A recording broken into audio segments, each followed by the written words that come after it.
Hi, my name is Kara King. I teach preschool in a mixed age group classroom.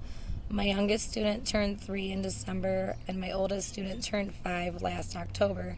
So there's quite a big age group difference there. And differentiated instruction really plays a key role in how I teach my students. I found through the IRIS Center that completing regular ongoing assessments helps to differentiate instruction.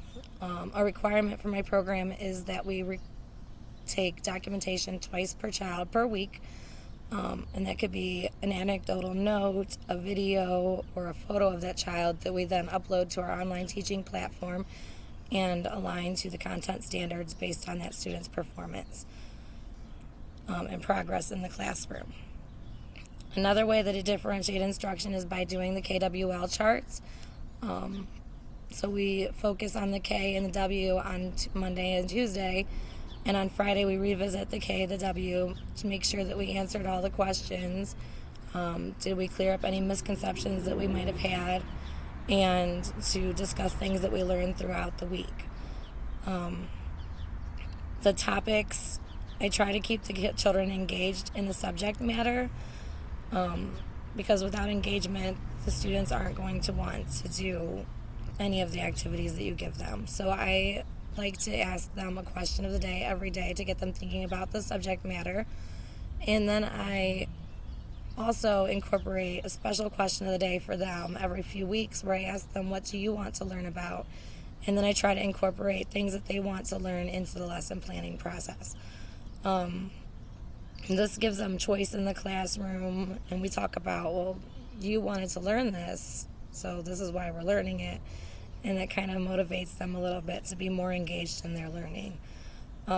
Another way that I engage students is by making the lessons relevant to their lives or by activities that we're going to do.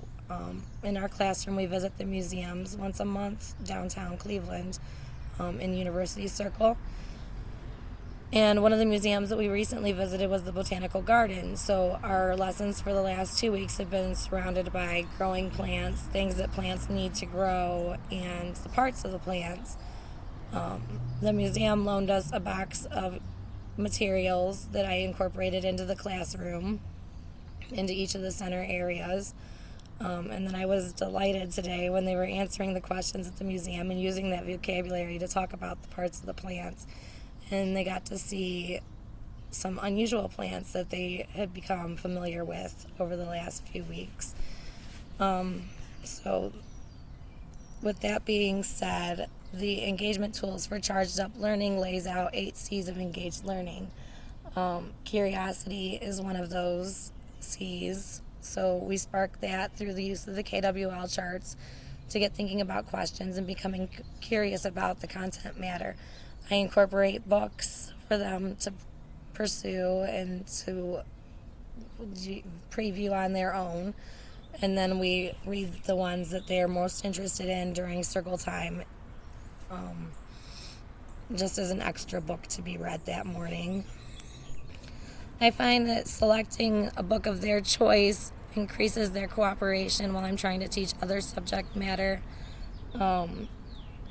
And by allowing them to be creative with materials in the art area and to express themselves through dramatic play and other interest areas, and taking that documentation, because the product is the process sometimes. In order for all of this to be taking place, you have to have the 4 cornerstones in place that can be found in the engagement tools for Charged Up Learning, laying the groundwork. By building positive relationships with the students, they're more likely to be focused on the lesson, and by knowing who they are, I'm able to gear the lessons towards them. It's also important to have clear rules and procedures in place so that the children can explore the classroom and materials in pro-social ways in a secure environment. In conclusion, differentiated instruction and engagement are very important in the learning process. And for more information, you can see the references listed below. Thank you.